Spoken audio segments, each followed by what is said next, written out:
ഓം ശാന്തി. ധനത്തെ ആകർഷിക്കാൻ ആഗ്രഹിക്കാത്തവരാരും തന്നെ ഉണ്ടാവില്ല.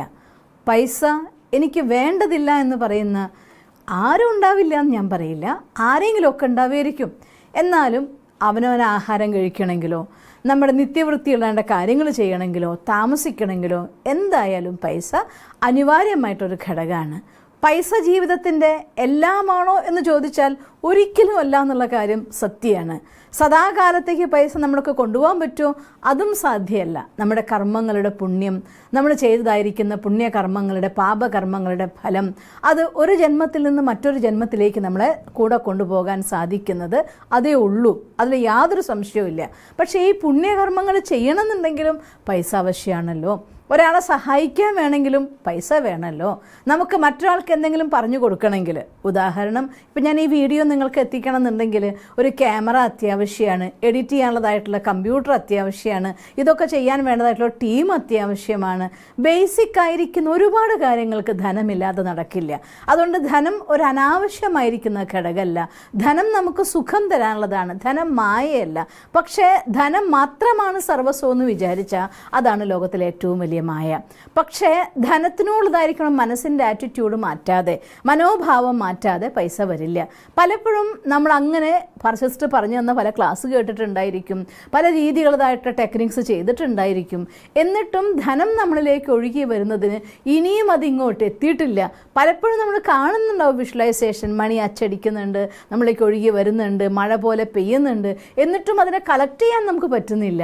അപ്പം മനസ്സിലാക്കണം, എവിടെയോ ഒരു ചെറിയ ബ്ലോക്ക് നമ്മളറിയാതെ എന്തോ ഒന്നുണ്ട് എന്നുള്ള കാര്യം ഉറപ്പാണ്. അപ്പോൾ അത് ഒഴിവാക്കാൻ വേണ്ടിക്കൊണ്ടുള്ള ഒരു ടെക്നിക്കാണ് ഇന്ന് ഞാൻ നിങ്ങൾക്ക് പറഞ്ഞുതരാൻ പോകുന്നത്.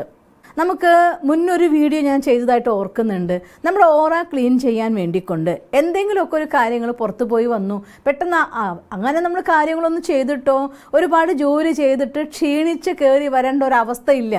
ജോലിയൊക്കെ ചെയ്ത് ശാരീരികമായിട്ടുള്ള ക്ഷീണം ഉണ്ടാവുന്നത് സ്വാഭാവികം. ഒരു ക്ഷീണം വരുമ്പോഴത്തേക്ക് അതെൻ്റെ ഓറ വീക്കായിട്ടൊന്നും വിചാരിക്കരുത്. പക്ഷേ ഒരു കാര്യവും ഇല്ലാതെ ക്ഷീണം വരുമ്പോൾ നമുക്ക് ഒരു പക്ഷേ എന്തെങ്കിലും നെഗറ്റീവ് എനർജിയൊക്കെ വന്നതാണെങ്കിൽ ക്ലീൻ ചെയ്യാൻ വേണ്ടി ഉപ്പ് എങ്ങനെ ഉപയോഗിക്കണം എന്നതിനെക്കുറിച്ച് ഞാൻ ഒരു വീഡിയോ ഒക്കെ നിങ്ങൾക്ക് തന്നിട്ടുണ്ടായിരുന്നു. ഉപ്പ് എന്ന് പറയുന്ന സാധനം നെഗറ്റീവിനെ വലിച്ചു കളയുന്നതായിട്ടുള്ള സാധനമാണ്. നമുക്കറിയാലോ, ഒരു അട്ട കടിച്ചാൽ പോലും അവിടെ കുറച്ച് ഉപ്പിട്ട് വെച്ചാൽ അത് അവിടെ നിന്ന് വീണു പോകും. എന്ത് നെഗറ്റീവായിരിക്കുന്ന കീടാണുക്കളുണ്ടെങ്കിൽ അവിടെ ഉപ്പ് ഇട്ട് വെച്ചാൽ അത് ചത്തുപോകും. അപ്പോൾ നെഗറ്റീവിനെ ഇല്ലാതാക്കാനുള്ളൊരു സാധനം തന്നെയാണ് ഉപ്പ്. ഇത് സ്ഥൂലം മാത്രമല്ല, സൂക്ഷ്മമായിരിക്കുന്ന നെഗറ്റീവ് എനർജികൾക്കുള്ളതായിരിക്കുന്ന വലിയൊരു ബ്ലോക്കാണ് ഉപ്പ് എന്ന് പറയുന്നത്.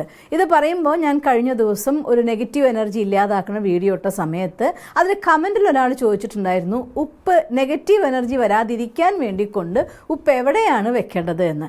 അന്ന് ഞാൻ വിചാരിച്ചിരുന്നു അതിന് ഉത്തരം എനിക്ക് അവിടെ കൊടുത്താൽ ശരിയാവില്ല, അതുകൊണ്ട് തീർച്ചയായിട്ടും ഒരു വീഡിയോ ചെയ്യുമ്പോൾ അതിന് ഉത്തരം പറയാമെന്ന്. ഒരു പക്ഷേ ആ സഹോദരനോ സഹോദരിയോ ഈ വീഡിയോ കേൾക്കുന്നുണ്ട് എങ്കിൽ ഈ കാര്യത്തെ മനസ്സിലാക്കണം. ഉപ്പ് എവിടെയാണോ മെയിൻ ആയിട്ടുള്ള എൻട്രൻസ്, മെയിൻ ഡോറിൽ നമുക്ക് എന്തായാലും ഉപ്പ് വയ്ക്കാൻ പറ്റില്ല. മുഖ്യദ്വാരത്തിൽ നമുക്ക്, അതായത് വീട്ടിലേക്കുള്ള മെയിൻ എൻട്രൻസിൽ ഉപ്പ് വയ്ക്കാൻ നമുക്ക് സാധ്യമല്ല. പക്ഷേ നിങ്ങളുടെ വീട്ടിലൊരു മുറിയിൽ 4 കോർണറിൽ 4 ചില്ല് ഭരണികളിലാക്കിയിട്ട്, വലുത് തന്നെ വേണമെന്നില്ല, ചെറുതിലാക്കിയിട്ട് വെച്ചേക്കുക. ആ ഉപ്പ് നിങ്ങൾ വെക്കുന്ന സമയത്ത് ഇനി നിങ്ങൾക്ക് താഴെ വെക്കാൻ സൗകര്യമില്ലേ, വീട്ടിലേക്ക് ബെഡ്റൂമിലൊക്കെ ഉള്ള ജനലുകൾ ഉണ്ടാവുമല്ലോ, ജനലിൻ്റെ 2 കോർണറിലും കുറച്ച് ബൗളിലാക്കിയിട്ടോ ഒരു ചില്ലിൻ്റെ ബൗളിലോ ചില്ലിൻ്റെ ഒരു ചെറിയ ഭരണിയിലോ അങ്ങനെയൊക്കെ ആക്കിയിട്ട് ഉപ്പ് വെക്കുക. ഇനി ആ ഉപ്പ് അഥവാ വെള്ളമാകുന്നുണ്ടെങ്കിൽ മനസ്സിലാക്കുക അവിടെ നെഗറ്റീവ് എനർജി ഒരുപാടുണ്ട് എന്ന്. അതിനെ ഗേറ്റിൻ്റെ പുറത്ത് കൊണ്ട് ഒഴിച്ച് കളഞ്ഞിട്ട് ആ പാത്രം നന്നായി കഴുകി വൃത്തിയാക്കി ക്ലീൻ ചെയ്ത് വീണ്ടും അതിൽ ഉപ്പ് നിറച്ച് വെക്കാവുന്നതാണ്. അപ്പോൾ നമ്മുടെ മെയിൻ എൻട്രൻസിൻ്റെ ഭാഗത്ത് സൗകര്യം ഉണ്ടെങ്കിൽ ചെറിയ ഭരണികളിലാക്കിയിട്ട് ഉപ്പ് വയ്ക്കുക. അല്ലെങ്കിൽ ഞാൻ പലപ്പോഴും ചെയ്യാറെന്ന് വെച്ചാൽ നല്ല ബ്യൂട്ടിഫുൾ ആയിരിക്കുന്ന ഫ്ലവർ വാസ് ഗ്ലാസിൻ്റെ വാങ്ങാൻ കിട്ടും. അതിനുള്ള ഉപ്പ് നിറച്ച ശേഷം മേലെ 1-2 പൂക്കൾ, പ്ലാസ്റ്റിക് പൂക്കൾ വാങ്ങാൻ കിട്ടുമല്ലോ നമുക്ക്, അങ്ങനത്തെ പൂക്കൾ കുത്തി വെച്ചൊരു ഡെക്കറേഷൻ പോലെ ആക്കി വെക്കുക. അപ്പോൾ ഒരു സ്ഥലത്ത് ആ ഉപ്പ് വയ്ക്കുന്ന പർപ്പസും നടക്കും, അവിടെ ഡെക്കറേറ്റീവ് ആക്കുന്ന പർപ്പസും നടക്കും. ആ ഉപ്പിന് കൃത്യമായിട്ടുള്ള ഇൻ്റർവെൽസിൽ, അഥവാ കേടാവുന്നില്ല എങ്കിൽ മാസത്തിലൊരിക്കൽ മാറ്റിയാൽ മതിയോ. ഇനി ആ ഉപ്പിൽ കുറച്ച് ഉപ്പും കർപ്പൂരം കൂടെ മിക്സ് ചെയ്ത് വെച്ചിട്ട് അതിൽ വെച്ചാലും കുഴപ്പമില്ല. ഇങ്ങനെയൊക്കെയാണ് വെക്കേണ്ടത്. ഇതാ സഹോദരനോ സഹോദരിയോ കേൾക്കുന്നു വിശ്വസിക്കട്ടെ, അവർക്ക് വേണ്ടി പറയുകയാണ്. അപ്പോൾ ഉപ്പ് എന്നതായിട്ടുള്ളൊരു സാധനം എല്ലാ നെഗറ്റീവിന് വലിച്ചെടുക്കുന്നതും ബ്ലോക്കുകളെ റിമൂവ് ചെയ്യുന്നതുമായിട്ടുള്ള സാധനമാണ്. അപ്പോൾ ആ സാധനം ഉപയോഗിച്ചുകൊണ്ടാണ് നമ്മൾ ഇന്ന് ഈ ഒരു ടെക്നിക്ക് ചെയ്യുന്നത്. ഇത് ചെയ്തു നോക്കുമ്പോൾ കുറേയൊക്കെ നമുക്ക് ബ്ലോക്ക് റിമൂവ് ആയതായിട്ട് അനുഭവമായി. അതുകൊണ്ട് ഞാൻ നിങ്ങൾക്ക് പറഞ്ഞുതരാൻ വിചാരിച്ചതാണ്. ഒരു ഗ്ലാസ്സിൽ ഒരു ബോട്ടിൽ വെള്ളം എടുക്കണം. ഉദാഹരണം പറഞ്ഞാൽ ഇങ്ങനൊരു ബോട്ടിൽ എടുക്കാം. നമുക്ക് നിങ്ങൾ കാണുന്നുണ്ടായിരിക്കുമല്ലോ, ഇതിനുള്ളിൽ എഴുത്തൊന്നും ഇല്ലാത്തതായിരിക്കണം. ചില ബോട്ടിലുകളുമൊക്കെ ഭംഗിയായിട്ട് പൂക്കളാക്കിയ ബോട്ടിൽ, അതല്ലാന്നുണ്ടെങ്കിൽ വേറെ ഏതെങ്കിലും എഴുതിയ ബോട്ടിൽ, പല പേരുകൾ എഴുതിയത്, ഇങ്ങനെയൊക്കെ മനോഹരമായിട്ടുള്ള പല ബോട്ടിലും വാങ്ങാൻ കിട്ടും. പക്ഷേ അത്തരത്തിലൊന്നും ആവരുത്. ഒരു ബോട്ടിൽ നമ്മൾ എടുക്കുന്ന ബോട്ടിൽ ഇതുപോലെ പ്ലെയിൻ ആയിരിക്കുന്ന ഒരു ബോട്ടിലായിരിക്കണം, മൂടിയുള്ളതായിരിക്കണം. അത് തീർച്ചയായിട്ടും ഈ രണ്ട് കാര്യം അത്യാവശ്യമാണ്. വെള്ളം ശുദ്ധജലം, നമ്മൾ കുടിക്കാൻ ഉപയോഗിക്കുന്നതായിരിക്കുന്ന ശുദ്ധജലമാണ് ഉപയോഗിക്കേണ്ടത്. പിന്നെ ഈ ഒരു ക്രിയ ചെയ്യാൻ വേണ്ടി ആവശ്യമായിരിക്കുന്ന ഒരു വെളുത്ത പേപ്പർ പീസ്, ഇതുപോലെ യാതൊരു രീതിയിലും എഴുത്തുകളൊന്നും ഇല്ലാത്തതായിരിക്കുന്ന ഒരു പേപ്പർ പീസാണ് ആവശ്യം, ഒരു പെന്നും. പിന്നെ ഒരു പാത്രത്തിൽ ഇതുപോലെ കുറച്ച് ഉപ്പും നമ്മുടെ അടുത്ത് കൊണ്ടുവച്ചിട്ടുണ്ടായിരിക്കണം. ഈ പ്രോസസ്സ് അഥവാ ഈ ഒരു ക്രിയ ചെയ്യുന്നേക്കാൾ മുന്നായിട്ട് ആദ്യം നമ്മൾ ആവശ്യം കുറച്ച് സമയം എർത്തിങ് എന്ന് വെച്ചാൽ കുറച്ച് സമയം നമ്മുടെ മനസ്സിൻ്റെ ഉള്ളിലെ ഫീലിങ്സ് എന്താണോ അത് വൈബ്രേഷനായിട്ട് നമ്മുടെ ഉള്ളിൽ നിന്ന് പുറത്തൊഴുകിക്കൊണ്ടേയിരിക്കും. അപ്പോൾ നമ്മുടെ നെഗറ്റീവ് എനർജി ഒഴിവാക്കാൻ നമ്മുടെ ഉള്ളിലത്തെ ഏതെങ്കിലും എഫക്റ്റായും തോന്നാനായിട്ട് ഒരു ടെക്നിക്ക് പറയും.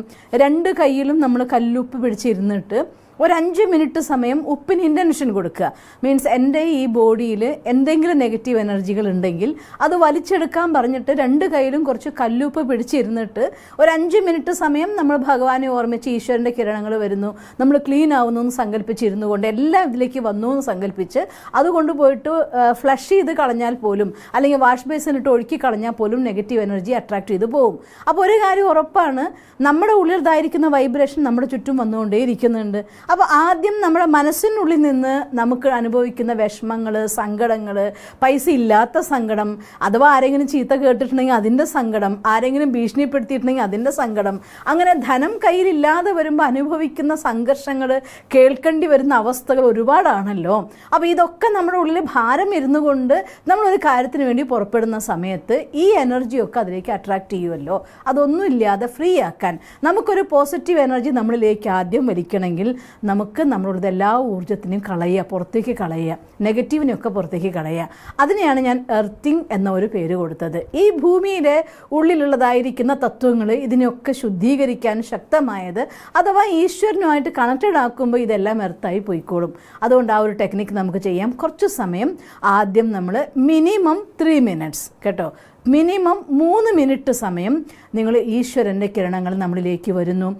നമ്മുടെ ഉള്ളിൽ എല്ലാ സങ്കടങ്ങളും മാറി എല്ലാ സന്തോഷം വരാനുള്ളതായിട്ടുള്ള ബ്ലെസ്സിങ് ഭഗവാൻ ചെയ്യുകയാണ്. അതിന് കാണുക ഒരു ലൈറ്റ്, ഈശ്വരനാകുന്ന പരമാത്മ പ്രകാശ സ്വരൂപം, പരമപൂജ്യമായ ആ പരമാത്മ സ്വരൂപം തലയ്ക്ക് മേലെ വന്ന് പ്രകാശിക്കുകയാണ്. കാണുന്നത് ഒരു കുഞ്ഞു സൂര്യനെ പോലെ, അഥവാ തിളങ്ങുന്ന ഒരു നക്ഷത്രം പോലെ അത് പ്രകാശകിരണങ്ങൾ പൊഴിക്കുന്നു, നമ്മളെ ബ്ലെസ് ചെയ്യുകയാണ്. നിൻ്റെ എല്ലാ ബ്ലോക്കുകളും എല്ലാ വിഷമങ്ങളും ഇല്ലാതായിരിക്കുന്നു, നീ ഓക്കെ ആയിരിക്കുന്നു, നിൻ്റെ എല്ലാ കാര്യങ്ങളും നടന്നിരിക്കുന്നു എന്ന് ഭഗവാൻ നമ്മളെ ബ്ലെസ് ചെയ്യുന്നതായിട്ട് ഫീൽ ചെയ്യുക. അപ്പോൾ ആ കിരണങ്ങൾ ഇങ്ങനെ ഒഴുകി വരുന്നതായിട്ടും, ഈ ഒഴുകി വരുന്നതോട് കൂടിയിട്ട് നമ്മുടെ ജീവിതത്തിൽ എല്ലാം നല്ല കാര്യങ്ങൾ സംഭവിച്ചു. ഈ ഒരു തോട്ടിന് ശേഷം എന്തൊക്കെ നമുക്ക് നല്ലത് വേണോ ഒക്കെ നടന്നു, ധനം ഒഴുകി വന്നു, സംബന്ധങ്ങൾ ശരിയായി, നല്ല ആരോഗ്യമായി, സന്തോഷം വന്നു, ഇങ്ങനെയൊക്കെ ഫീൽ ചെയ്തുകൊണ്ട് നിങ്ങൾ ഒരു 2-3 മിനിറ്റ് ഇരിക്കുക. ഒരു 3 മിനിറ്റ് സമയം ഇനി കുറച്ച് കൂടിയാലും കുഴപ്പമില്ല, കുറയരുത് കേട്ടോ. മിനിമം 3 മിനിറ്റ് സമയമെങ്കിലും ഈ രീതിയിൽ നമ്മൾ ഇരിക്കണം. അപ്പോൾ നമ്മുടെ എനർജി ചുറ്റുമുള്ളത് ഒരു പോസിറ്റീവ് ഓരയായി മാറി. അത് കഴിഞ്ഞ ശേഷം നമ്മൾ ആദ്യം എടുത്തു വെച്ചതായിരിക്കുന്ന ഈ പേപ്പർ പീസ് എടുക്കുക. അതിൻ്റെ ഉള്ളിൽ ഏറ്റവും മേലെ നിങ്ങളുടെ പേരെഴുതണം. നിങ്ങളുടെ പേരെഴുതുന്ന സമയത്ത് ഞാനിപ്പോൾ എഴുതുകയാണെങ്കിൽ ആദ്യം എഴുതണം BK ഷീബ, ഞാൻ ബ്രഹ്മകുമാരി ഷീബ. എൻ്റെ സൈൻ ചെയ്യുന്ന എല്ലായിടത്തും ഞാൻ BK ഷീബ തന്നെയാണ് എഴുതുക. അതുകൊണ്ട് ഞാൻ ആദ്യം എൻ്റെ പേരെഴുതുന്നു, BK ഷീബ എന്നിങ്ങനെ പേരെഴുതുന്നു. അത് ആദ്യത്തിൽ എഴുതണം. അത് കഴിഞ്ഞ ശേഷം ഏത് കാര്യത്തിന് വേണ്ടിയാണ് നിങ്ങൾ ഉപയോഗിക്കുന്നത്, ഈ ഒരു പ്രോസസ്സിനെ നിങ്ങൾക്ക് ധനം ആകർഷിക്കാൻ വേണ്ടിക്കൊണ്ട് മാത്രമല്ല, നിങ്ങൾക്ക് സംബന്ധങ്ങളെ നന്നാക്കാൻ ഉപയോഗിക്കാം, ആരോഗ്യത്തെ നന്നാക്കാൻ ഉപയോഗിക്കാം, എന്തിനു വേണമെങ്കിലും ഉപയോഗിക്കാം. അപ്പോൾ ആദ്യം എഴുതേണ്ടത് നിങ്ങളുടെ പേര്, അത് ഫുൾ നെയിം എഴുതുക കേട്ടോ. ഇനിയിപ്പോൾ ഒരു കുമാർന്നോ അല്ലെങ്കിൽ ഒരു വേറെ എന്തെങ്കിലും പേര് കൂടെ ഉണ്ടെങ്കിൽ, 2 പേരുള്ളവരാണെങ്കിൽ ആ 2 പേര് പ്ലസ് ഇനീഷ്യൽ എഴുതണം. അതിൻ്റെ താഴെ നിങ്ങളുടെ ഡേറ്റ് ഓഫ് ബർത്ത്. കാരണം ഇപ്പോൾ ഷീബ എന്നുള്ള പേരിൽ ഒരുപാട് പേര് ലോകത്തുണ്ടായിരിക്കുമല്ലോ. അപ്പം ഞാൻ ഷീബ എന്ന് മാത്രം പറയുമ്പോൾ യൂണിവേഴ്സിൻ്റെ അടുത്ത് എൻ്റെ കമ്മ്യൂണിക്കേഷൻ പോകുന്ന സമയത്ത്, നെഗറ്റീവ് എനർജി എല്ലാം വലിക്കപ്പെട്ടു പോകുന്ന സമയത്ത് ഈ ഷീബയുടെ ഹാൻഡ് റൈറ്റിംഗ് അത് എൻ്റെ ഒരു എൻ്റെ മാത്രമായിട്ടുള്ളൊരു ഘടകമാണ്. മറ്റൊന്ന് എൻ്റെ ഡേറ്റ് ഓഫ് ബർത്ത്. അപ്പോൾ അതിന് ശേഷം നിങ്ങൾ എന്ത് എഴുതണം? ഡേറ്റ് ഓഫ് ബർത്ത് എഴുതിയൊക്കെ ഞാൻ എൻ്റെ ഡേറ്റ് ഓഫ് ബർത്ത് ഇവിടെ എഴുതി വയ്ക്കുന്നുണ്ട്. അത് കഴിഞ്ഞ ശേഷം അതിൻ്റെ താഴെ നിങ്ങളുടെ ആവശ്യം എന്താണെങ്കിൽ അത്. ഇപ്പോൾ പ്രോബ്ലം ഹെൽത്ത് ഇഷ്യൂസ് മാറാനാണെങ്കിൽ താഴെ എഴുതിയേക്കുക നല്ല ആരോഗ്യം. അതല്ല മണിയാണ് നമുക്ക് അട്രാക്റ്റ് ചെയ്യേണ്ടതെങ്കിൽ താഴെ മണി. ഞാൻ മണി എന്നാണ് ഇതിൽ എഴുതുന്നത്. ഈ ലോകത്തെ ഏറ്റവും അധികം ആളുകളുടെ ഒരാവശ്യമായിരിക്കുന്ന ഘടകമാണ് മണി. അതുകൊണ്ട് തന്നെ ഞാൻ മണി എന്ന് എഴുതുകയാണ്. അതിനുശേഷം അതിൻ്റെ താഴെ, ഇനി അതല്ല നിങ്ങൾക്ക് വേറെ എന്തെങ്കിലും ഒരു ലക്ഷ്യം നിങ്ങൾക്കുണ്ടെങ്കിൽ അതിന് റിലേറ്റഡ് ആയിരിക്കുന്ന, ഇപ്പോൾ രോഗം മാറാനാണെങ്കിൽ ഹെൽത്ത് എന്നാണ് എഴുതേണ്ടത്. റിലേഷൻഷിപ്പ് നന്നാക്കാനാണെങ്കിൽ നല്ല ബന്ധം എന്നാണ് എഴുതേണ്ടത്. അപ്പോൾ ആ സമയത്ത് മനസ്സിൽ ഇൻറ്റൻഷൻ കൊടുക്കണം. ഞാൻ എൻ്റെ ഹസ്ബൻഡായിട്ടുള്ള റിലേഷനാണ് നന്നാക്കാൻ ആഗ്രഹിക്കുന്നതെങ്കിൽ ഞാനും എൻ്റെ ഹസ്ബൻഡുമായിട്ടുള്ള റിലേഷൻ ദ ബെസ്റ്റ് ആണെന്ന് ഫീൽ ചെയ്തുകൊണ്ട് റിലേഷൻഷിപ്പ് എന്ന് എഴുതുക, അല്ലെങ്കിൽ നല്ല ബന്ധം എന്ന് എഴുതാം. എന്താണോ നമുക്ക് ആവശ്യമുള്ള ഘടകം അതിനെ എഴുതണം. ഇതാണ് നമ്മൾ പിന്നെ ആദ്യത്തെ തന്നെ സ്റ്റെപ്പ് നമ്മൾ ചെയ്യേണ്ടത്. അത് കഴിഞ്ഞ ശേഷം ഈ പേപ്പർ പീസിന് ഇങ്ങനെയാണല്ലോ എഴുതിയിട്ടുള്ള സാധനം, ഇങ്ങനെയാണല്ലോ എഴുതിയിട്ടുള്ള സാധനം ഉള്ളത്. ഇതിന് എൻ്റെ സൈഡിലേക്ക് ഇങ്ങോട്ടേക്ക് മടക്കണം. ആദ്യം ഇങ്ങനെ മടക്കണം. അത് കഴിഞ്ഞ ശേഷം ഇനി മടക്കുന്നത് നിങ്ങൾ 5 or 6 ചെറിയ പീസാക്കി നിങ്ങൾക്ക് പീസ് മീൻസ് മടക്കി കുഞ്ഞൊരു കഷ്ണാക്കി ഇടണമെങ്കിൽ ഇടാം. പക്ഷേ എത്ര മടക്കുമ്പോഴും അത് നമ്മുടെ സൈഡിലേക്ക് മടക്കാവുന്നു മാത്രം. ഇപ്പം ഞാനിതിനെ 2ാമത്തെ മടക്കി 3ാമത്തെ മടക്കി ഇത്ര വരെ ഞാൻ ഇതിനെ മടക്കുന്നത്. പക്ഷേ ഓരോ പ്രാവശ്യം മടക്കുന്നതും എൻ്റെ വശത്തേക്ക് മാത്രമാണ് മടക്കുന്നത്. ഇതാണ് നമ്മൾ ശ്രദ്ധിക്കേണ്ടതായിട്ടുള്ള ഒരു കാര്യം. അത് കഴിഞ്ഞ ശേഷം നമ്മളിവിടെ ഒരു ബോട്ടിൽ വെള്ളം വെച്ചിട്ടുണ്ട്. ആ വെള്ളത്തിൻ്റെ ഉള്ളിലേക്ക് ഈ പേപ്പർ പീസിന് ഇടുകയാണ്. അപ്പോൾ ഞാൻ ഈ വെള്ളത്തിനോട് ആദ്യം സംസാരിക്കുകയാണ്. ഞാൻ ഇതിലിടുന്നതായിരിക്കുന്ന ഉപ്പിൻ്റെ സഹായത്തോടെ എൻ്റെ ലൈഫിലുള്ള ധനത്തിൻ്റെ ആകർഷണത്തിന് തടസ്സമാകുന്ന എന്ത് കാര്യമുണ്ടോ അതെല്ലാം എനിക്കില്ലാതാക്കി തരണം എന്നാദ്യം ഈ വെള്ളത്തെ നോക്കി സംസാരിക്കുകയാണ്. ഇപ്പം ഞാൻ നിങ്ങളോട് സംസാരിച്ചപ്പോൾ ക്യാമറ നോക്കി സംസാരിച്ചു. മറ്റൊരു നിങ്ങൾ വെള്ളത്തിലേക്ക് ഇങ്ങനെ നോക്കിക്കൊണ്ട് എൻ്റെ ലൈഫിൽ ധനപരമായിരിക്കുന്ന ബ്ലോക്ക് ഉണ്ടാക്കുന്ന എന്തെല്ലാം കാര്യങ്ങളുണ്ടോ അതെല്ലാം തന്നെ എനിക്കില്ലാതാക്കണം. വെള്ളവും ഉപ്പും ചേർന്ന് എൻ്റെ ബ്ലോക്ക് റിമൂവ് ചെയ്യണം എന്ന് ഇങ്ങനെ വെള്ളം നോക്കി തന്നെ സംസാരിക്കണം. മനസ്സിലായല്ലോ? ഇപ്പോൾ സിസ്റ്റർ ചെയ്ത് കാണിച്ചതിന് വേണ്ടിയാണ്. അത് കഴിഞ്ഞ ശേഷം നിങ്ങളുടെ ലൈഫിൽ ഇത് ഇൻഡിവിജ്വലായി ചെയ്യേണ്ട കാര്യമാണ്.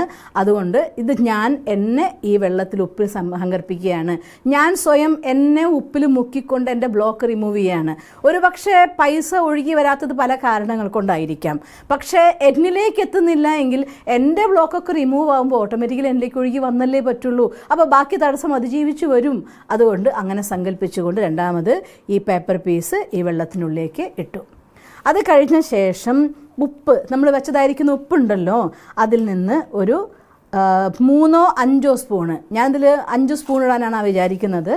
3 അല്ലെങ്കിൽ 5 സ്പൂണ് ഓരോ പ്രാവശ്യം ഇടുമ്പോഴും സങ്കല്പിക്കുക ഉപ്പ് എൻ്റെ എല്ലാ നെഗറ്റീവ് എനർജീനെയും വലിച്ചെടുക്കുകയാണെന്ന് സങ്കല്പിച്ചുകൊണ്ട് 2, 3, 4, 5. ഇതിപ്പോൾ എൻ്റെ കയ്യിൽ നിന്ന് 2 or 3 ഉപ്പിൻ്റെ തരികൾ താഴെ വീണിട്ടുണ്ട്. അപ്പോഴാണ് ഞാൻ ഓർത്തേ ഈ 2 cup മെത്തേഡൊക്കെ ചെയ്യാൻ വേണ്ടി പറയുന്ന സന്ദർഭത്തിൽ ഇത് ഒരു തുള്ളി താഴെ പോയി എന്താ ചെയ്യുക, 1, 2 കഷ്ണം കല്ലുപ്പ് താഴെ വീണു പോയത് കൊണ്ട് ഒന്നും സംഭവിക്കില്ല, പേടിക്കൊന്നും വേണ്ട കേട്ടോ. അത് സാരമില്ല, അത് നെവർ മൈൻഡ് ആക്കേണ്ട കാര്യമാണ്. എന്നിട്ട് നന്നായിട്ട് ഈ കുപ്പീനെ അങ്ങനെ ഒന്ന് കുലുക്കി കൊടുക്കുക. ഇങ്ങനെ കുലുക്കി കൊടുത്ത ശേഷം ഇതിനെ ഏതെങ്കിലും ഒരു സ്ഥലത്ത്, ഇനി ഈ ബോട്ടിൽ കൊണ്ടുപോയി വെക്കുമ്പോൾ എപ്പോഴും ടച്ച് ചെയ്യരുത്. ഇടയ്ക്കിടയ്ക്ക് എടുത്തിട്ട് ഇത് വലിച്ചെടുത്തിട്ടുണ്ടോ നോക്കണ്ട. നിങ്ങളതിന് ഇൻറ്റൻഷൻ കൊടുത്തിട്ടുണ്ടെങ്കിൽ ഉപ്പും വെള്ളവും തീർച്ചയായിട്ടും അത് നെഗറ്റീവ് എനർജീനെ വലിക്കും, നിങ്ങളുടെ ബ്ലോക്ക് റിമൂവ് ചെയ്യും.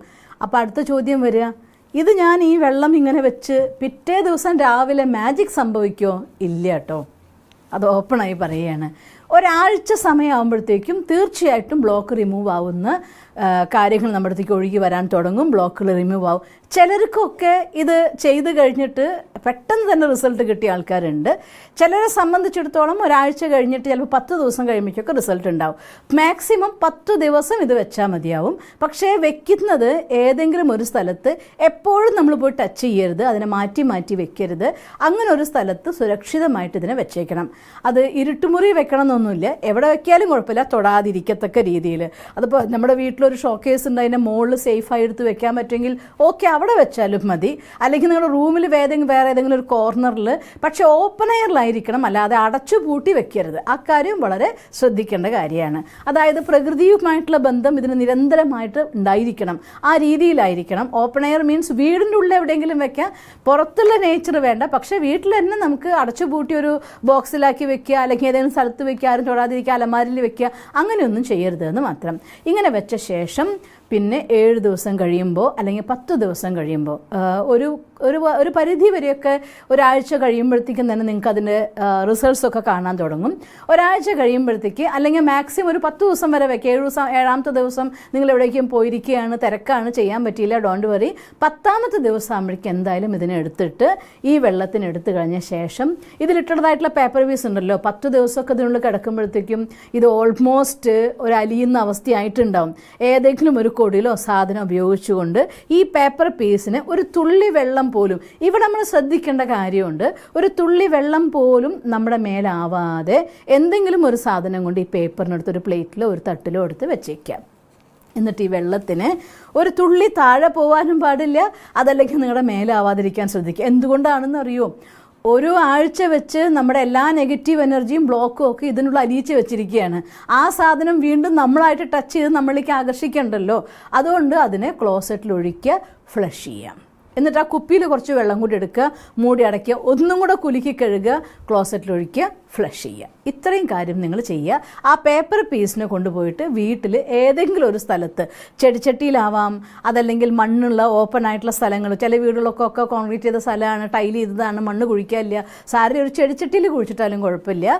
ആ പേര് എഴുതിയതായിട്ടുള്ള പേപ്പറിനെ മണ്ണിൽ എവിടെയെങ്കിലും കൊണ്ട് കുഴിച്ചിട്ടേക്കുക. ബാക്കി ഈ വെള്ളം കളയുക, കുപ്പി കഴുകി ക്ലീൻ ചെയ്യുക. കുറച്ച് ദിവസം നിങ്ങൾ ആദ്യത്തെ ദിവസം കണ്ടതായിരിക്കുന്ന 3 മിനിറ്റ് വിഷൻ അത് എല്ലാ ദിവസവും ചെയ്യാൻ പറ്റിയ നല്ലതാണ്, കണ്ടിന്യൂ ചെയ്യുക. എന്നിട്ടും നിങ്ങൾക്ക് ഈ ബ്ലോക്ക് ഒന്നും റിമൂവ് ആയിട്ടില്ല എങ്കിൽ വീണ്ടും ഒരു 4 ദിവസം 3 ദിവസം കഴിയുമ്പോൾ ഒരിക്കൽ കൂടെ, ഇത് എളുപ്പമായിട്ട് ചെയ്യാൻ പറ്റുന്ന കാര്യമല്ലേ, ഒരിക്കൽ കൂടി ഇതേപോലെ പ്രോസസ്സ് നിങ്ങൾ കണ്ടിന്യൂ ചെയ്യുക. ഇനി ബ്ലോക്ക്സ് റിമൂവായി നിങ്ങളിലേക്ക് ഒഴുകി വരാൻ തുടങ്ങുമ്പോൾ നിങ്ങൾക്ക് ഇതിനെ ഒഴിവാക്കാം. അതുവരെ എത്ര തവണ വേണമെങ്കിലും ഇത് റിപ്പീറ്റ് ചെയ്തുകൊണ്ടേയിരിക്കാം. ഇനി ഇത് ഇടയ്ക്കിടയ്ക്ക് ചെയ്യുന്നത് നല്ലതാണ്, കാരണം ഇപ്പോൾ എല്ലാ ബ്ലോക്കും ഒഴിവായി ചിലപ്പോൾ നമ്മുടെ ഒരുപാട് പൈസ വരുമ്പോൾ ആളുകൾക്ക് അസൂയ വന്നേക്കാം, അല്ലെങ്കിൽ മറ്റേതെങ്കിലും ധനം ഒരു എനർജി ആണല്ലോ, അതിൻ്റെ കൂടെ വേറെ എന്തെങ്കിലും എനർജി ഉണ്ടെങ്കിലോ അതിനൊക്കെ ഒഴിവാക്കാൻ വേണ്ടിക്കൊണ്ട് ഇത് ഇടയ്ക്കിടയ്ക്ക് ചെയ്യുന്നത് നല്ലൊരു കാര്യമാണ്. നിങ്ങൾക്ക് നന്നായിട്ട് മനസ്സിലായിട്ടുണ്ടാവുമെന്ന് വിചാരിക്കുന്നു. എത്രയും പെട്ടെന്ന് ചെയ്യണം. ഈ വീഡിയോ വളരെ സിമ്പിളായിട്ടുള്ള കാര്യമാണ്. നിങ്ങളുടെ വേണ്ടപ്പെട്ട എല്ലാവർക്കും ഇത് ഷെയർ ചെയ്ത് കൊടുക്കൂ. എല്ലാവരുടെ എല്ലാ രീതിയിലുള്ളതായിട്ടുള്ള ബ്ലോക്ക് മാറാൻ അവരെയും കൂടെ സഹായിക്കണം. അങ്ങനെ നിങ്ങൾക്ക് സാധിക്കട്ടെ എന്ന് സർവശക്തനോട് പ്രാർത്ഥിക്കുന്നു. ഓം ശാന്തി.